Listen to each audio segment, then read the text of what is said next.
All right, so I might ruffle some feathers when I say this, but I just want it to be known that this goes for everybody. Stop saying, I don't see color.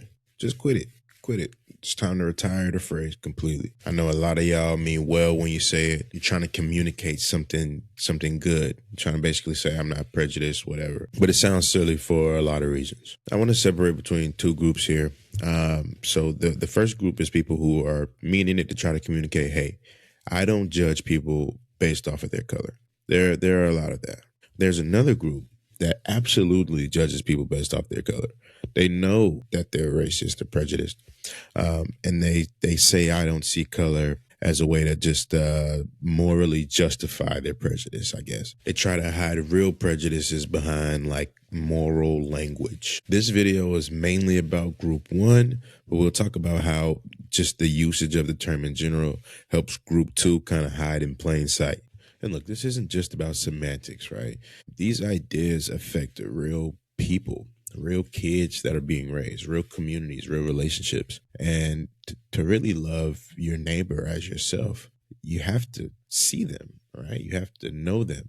You have to be able to understand their perspective. And if you ignore things that are right in front of you, there's no way for you to actually do that. Now, this manifests itself in really weird ways. For example, there's been numerous times when I've worked in restaurants that a table of white customers would really struggle to just say, yo, it's like, who was helping you out, or who's taking care of you guys? And it's like, the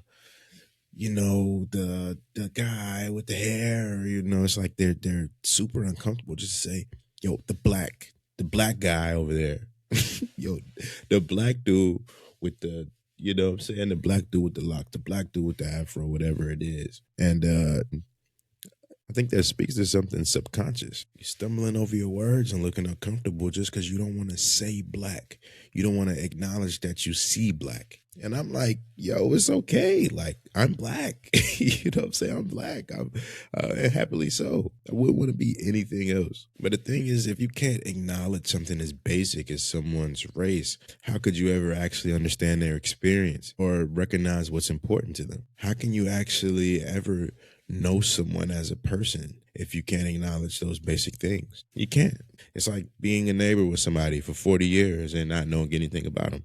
It's possible, but it's almost like you got to go out of your way. But I mean, that's just a harmless example. But there are places where this creates a real issue. Think about transracial adoption. White parents raising black or brown or otherwise children. When parents, of which there are many, approach this with the I don't see color mindset, research shows that those kids struggle. They struggle with identity, understanding who they are. There's a disconnect between the life that they're living and their internal lives. Listen to what some actual transracial adoptees had to say. Rebeccah Carlson is a black woman raised by white parents, said she grew up hating her skin, her hair, her lips. She would dress in the dark to avoid looking at herself because she was so disgusted with the body she was born into. Another adoptee raised in the 60s said he was raised by white parents, and essentially when he looked at himself in the mirror, he pictured himself as white. He was experiencing racial dysmorphia. His parents had told him if he ever had to fill anything out to check white. Dr. Gina Miranda Samuels, a transracial adoptee herself, who's done extensive research on the topic, said that when parents try to de-emphasize children's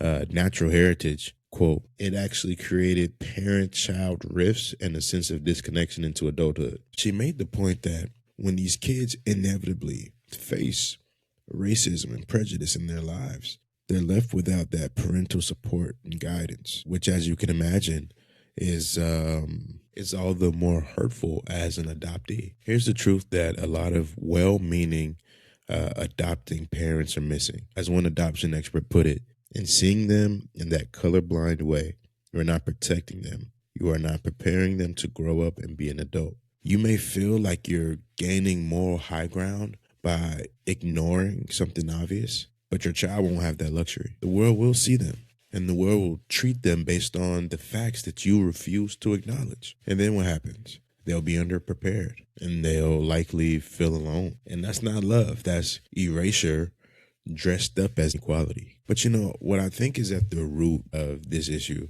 is people just looking up or down at another race or another group of people. Like, the point I'm making is, like, you only need to announce that you don't see color if you feel like it would be a problem if you did see it. But if you truly saw everyone as equals, you wouldn't need to pretend that differences don't exist. Differences take on a whole new face in the eyes of equality. Now they go from something that we have to shy away from to something that we should embrace. It goes back to the restaurant example. I was wondering why, and this happened numerous times, why were people afraid of saying black? The truth is because somewhere in their psychology, there's an association between being black and negativity. That's where you get the, oh, you're so articulate, right? Because they've already associated blackness with these negative things that now your positive qualities are getting, or even some of your normal qualities are just getting weight and praise that are probably unnecessary. But see,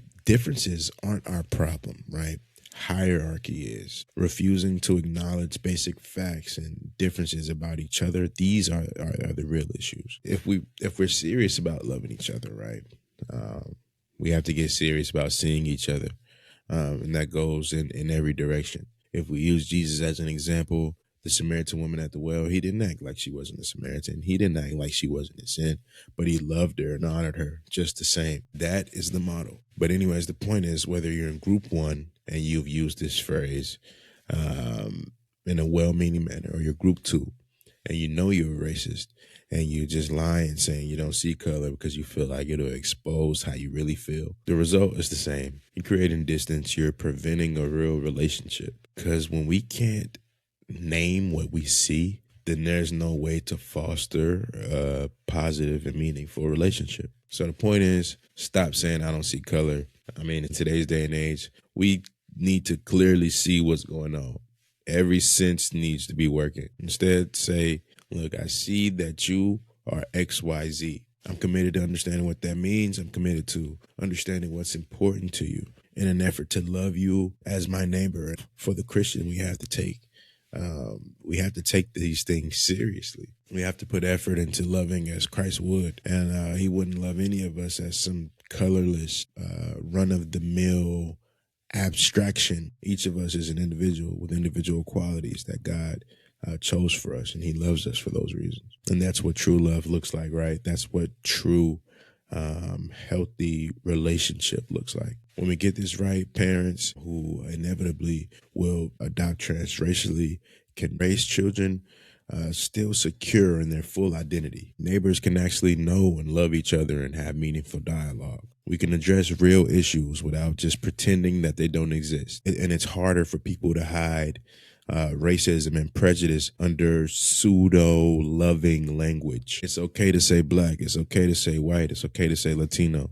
It's okay to acknowledge the things that you see about your neighbor. And not only that, it's okay to be all of these things. I don't know about y'all, but being black is dope. Similar to how it's dope to be alive and well, with the ability to love and communicate with one another. But man, y'all let me know what you think.